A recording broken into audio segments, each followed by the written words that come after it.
Hello दोस्तों, तो जैसा कि आप लोगों को पता है आज आपका क्लास 10th मैथ का बोर्ड का पेपर था। तो देखिए ये पेपर मैं सॉल्व करा रहा हूँ। आप लोगों को देखना है कि आप अपने बोर्ड एग्जाम में इस पेपर में कितने क्वेश्चन अच्छे करके आए हैं। तो देखिए इस पेपर को सॉल्व करते हैं। इसमें आपको क्वेश्चन सॉल्व करा रहा हूँ। देखिए बताता हूँ। एक परिमेय संख्या और एक अपरिमेय संख्या का योग होगा। तो देखिए एक परिमेय संख्या और एक अपरिमेय संख्या को जब हम जोड़ते हैं तो जो हमारी संख्या निकल के आती है वो हमारी एक अपरिमेय संख्या कहलाती है। संख्या 156 का अभाज्य गुणनखंड होगा। देखिए बहुत ही इजी क्वेश्चन, ये तो आपका 156 के अभाज्य गुणनखंड। तो इसमें ऑप्शन बी राइट है। देखिए 13 तिया 39 और 39 की हम 2 का स्क्वायर 4, 39 की 4 से गुणा करेंगे तो कितना आएगा हमारे पास 156, यानी कि ऑप्शन इसका बी सही है। यदि 3x प्लस 5y बटे में 3x माइनस 5y बराबर 7/3 हो तो x अनुपात बाई, यानी कि x और बाई का अनुपात हमें इसमें ज्ञात करना है। तो देखिए इसका ऑप्शन नंबर है ए राइट है, यानी कि 25:6। समीकरण 3x का स्क्वायर माइनस का 2x प्लस 1/3 बराबर 0 का विभक्ति होगा। देखिए विभक्ति का यानी कि इसमें डिस्क्रिमिनेट डी का मान निकालना। तो देखिए डी बराबर क्या होता है, डी बराबर होता है बी स्क्वायर, सॉरी डी बराबर होता है बी स्क्वायर माइनस का 4ac। ओके, तो देखिए इस फॉर्मूले की मदद से आप अगर इसका मान निकालो तो कितना आएगा ए, यानी कि इसका ऑप्शन नंबर ए 0 आएगा मान, तो हमारा ए सही है। निम्नलिखित सारणी का माध्य होगा। वर्ग अंतराल हमें ये दिया है और बारंबारता। तो देखिए माध्य निकालने की कई विधि होती है। अगर आप प्रत्यक्ष भी लगाएंगे यानी कि sigma sigma f i into x i बटे में सिग्मा एफ आई, उस फॉर्मूले से निकालेंगे तो माध्य इसका आएगा हमारा डी, ऑप्शन इसका यानी कि राइट है। अगले क्वेश्चन बढ़ते हैं। त्रिभुज एबीसी में डी डी समांतर है बीसी इस प्रकार है कि एडी बराबर 3.5 सेंटीमीटर और बीडी बराबर 3 सेंटीमीटर और एई बराबर 2 सेंटीमीटर। तो एसी की माप होगी, एसी की माप होगी, यानी कि हमें ये एसी फाइंड करनी थी इसमें। ओके, देखिए आपने थेल्स थ्योरम पढ़ी होगी, उससे क्या हो जाएगा हमारा एडी बटे में डीबी बटे में एई बटे में ईसी। ठीक है, तो इसमें हमें देखिए एसी एसी बताना है। देखिए एसी बताना है यानी कि ए सी ये बताना है। इसमें ए हमें दिया, अगर ए निकाल लें तो ये हमारी कितनी हो जाएगी, ऑप्शन नंबर इसका ए राइट हो जाएगा। ठीक है 6। आगे बढ़ते हैं। बिंदुओं 2,3 और 4,1 के बीच की दूरी होगी। दूरी सूत्र आपको अच्छे से पता होगा। देखिए दूरी सूत्र दो बिंदुओं के बीच की दूरी का फॉर्मूला क्या होता है, एंड रूट में x2 माइनस x1 का whole square plus y2 minus y1 का होल स्क्वायर। ये इस फॉर्मूले की मदद से आप इनकी अगर इसके बीच की दूरी निकालोगे तो क्या हो जाएगा हमारा, ऑप्शन नंबर बी राइट होगा, 2√2 मात्रक। ठीक है, अब देखिए अगला क्वेश्चन हमारा। यदि द्विघात समीकरण 3x का स्क्वायर माइनस का 12x प्लस m बराबर 0 के मूल बराबर हैं तो m का मान होगा।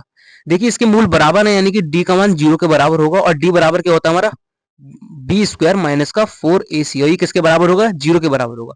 अब इस फॉर्मूले से आप मान निकालोगे m का, तो m बराबर क्या आएगा हमारा, देखिए m बराबर हमारा ऑप्शन नंबर सी 12 आंसर होगा। ठीक है, अब नंबर क्वेश्चन है देखिए हमारा 15 और 25 का एचसीएफ 5 है तो एलसीएम होगा।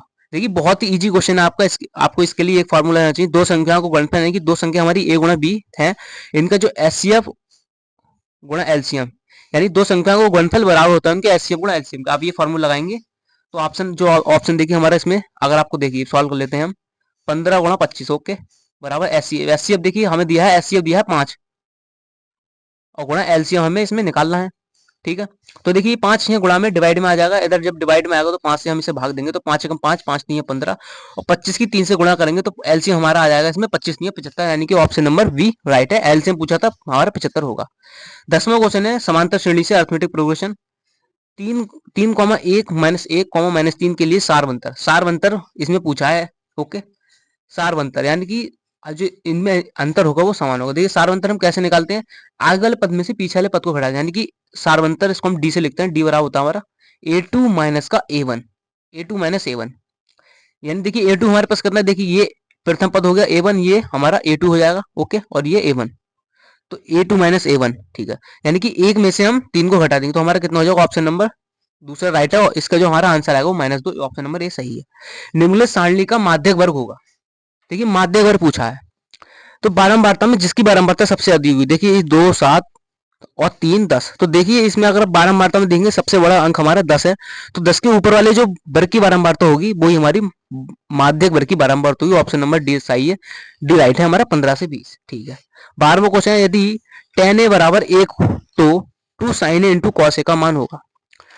तो इसका ऑप्शन नंबर सी राइट हो जाएगा। अगर tan a बराबर 1 है तो 2 sin a into cos A का मान जो आएगा हमारा कितना आएगा, ऑप्शन नंबर सी राइट है, एक आएगा। ठीक है, एक वृत्त के केंद्र से 25 सेंटीमीटर दूर स्थित बिंदु Q से वृत्त की स्पर्श रेखा की लंबाई 24 सेंटीमीटर है, वृत्त की त्रिज्या होगी। ऑप्शन नंबर ए राइट है, जो वृत्त की इसकी त्रिज्या होगी कितनी होगी हमारी 7 सेंटीमीटर। ओके, एक मीनार की ऊंचाई 20 मीटर है, जमीन पर बनने वाली छाया की लंबाई 20√3 है मीटर है, तो उन्नयन कोण होगा। देखिए इसका उन्नयन कोण जो होगा हमारा ऑप्शन नंबर ए राइट है, क्योंकि tan थीटा का देखिए लंब बटे आधा होता है, लंब इसमें हमें ये 20 दिया है, 20 मीटर लंबाई है, ऊंचाई है, यानी कि 20 हो जाएगी। और छाया की जो छाया देखिए जमीन जमीन पर बनती है, हमारा आधार हो जाएगा, और लंब बटे आधार कितना हमारे पास 20√3, और 20 से 20 खत्म, तो देखिए क्या बचेगा हमारे पास 1√3, और 1√3 जो होता है वो हमारे tan 30 डिग्री का मान होता है, इसलिए ऑप्शन नंबर ए राइट है।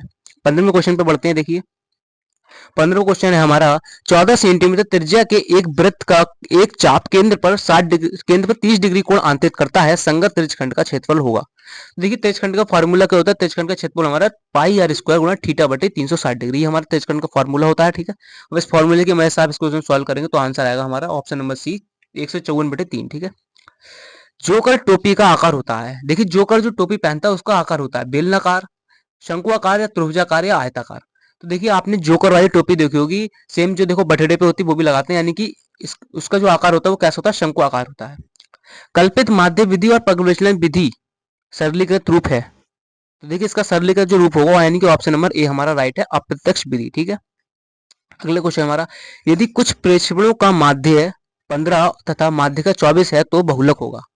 तो देखिए इन तीनों में एक संबंध होता है, बहुलक बराबर होता है हमारा 3 गुणा माध्यम माइनस का 2 माध्य, 3 गुणा माध्यक माइनस का 2 माध्य। ओके, यानी कि इस फॉर्मूले से आप इसे सॉल्व करेंगे तो ऑप्शन हमारा डी राइट है। जब एक पासे को एक बार फेंका जाता है तो एक सम संख्या प्राप्त होने की प्रायिकता होगी। देखिए हमारा ये प्रायिकता से क्वेश्चन है, हमारा प्रायिकता बराबर होता है घटना के अनुकूल परिणाम बटे कुल परिणाम। तो देखिए एक पासे को फेंका जाता है तो एक पासे पर एक से लेकर 6 तक अंक होते हैं, यानी कि कुल परिणाम पासे पे कितने होंगे हमारे 6। ओके, और सम संख्या आने की प्रायिकता, देखिए 1 से लेकर 6 तक में कितनी सम संख्या आती है हमारी, तो 3 सम संख्या आती है, इसमें 2 4 6। ओके, तो कुल परिणाम तो 6 हो गए हमारे। तो कुल परिणाम हो गए हमारे 6 और अनुकूल परिणाम 3, यानी कि ऑप्शन हमारा बी राइट हो जाएगा। आगे अपना देखिए, अच्छी प्रकार से फिट हुए ताश के 52 पत्तों में से एक पत्ते को यादृच्छिक निकालने पर पत्ते के रानी होने की प्रायिकता होगी। ऑप्शन नंबर बी, देखिए 4/52, हाँ ऑप्शन नंबर अपना बी राइट है। तो आप लोग कमेंट में बताइए आप लोगों ने इसमें से कितने क्वेश्चन सही कर रहे हैं, ओके, और कितने आपके क्वेश्चन गलत गए हैं। तो देखिए अगला और आपके ये जो लॉन्ग क्वेश्चन है आपने आई होप आप अच्छे करके आए होंगे, आपके 2 मार्क्स के क्वेश्चन आते हैं, उसके बाद ये आपके 4 मार्क्स के क्वेश्चन। आगे देखिए ये समांतर श्रेणी से क्वेश्चन है, ये भी बहुत इजी क्वेश्चन है। आपका पेपर बहुत ही इजी आया था, वैसे ये पेपर बहुत इजी है। देखिए आई होप आप अपने बोर्ड एग्जाम में पेपर को इसको अच्छे से सॉल्व करके आए होंगे। जय हिंद।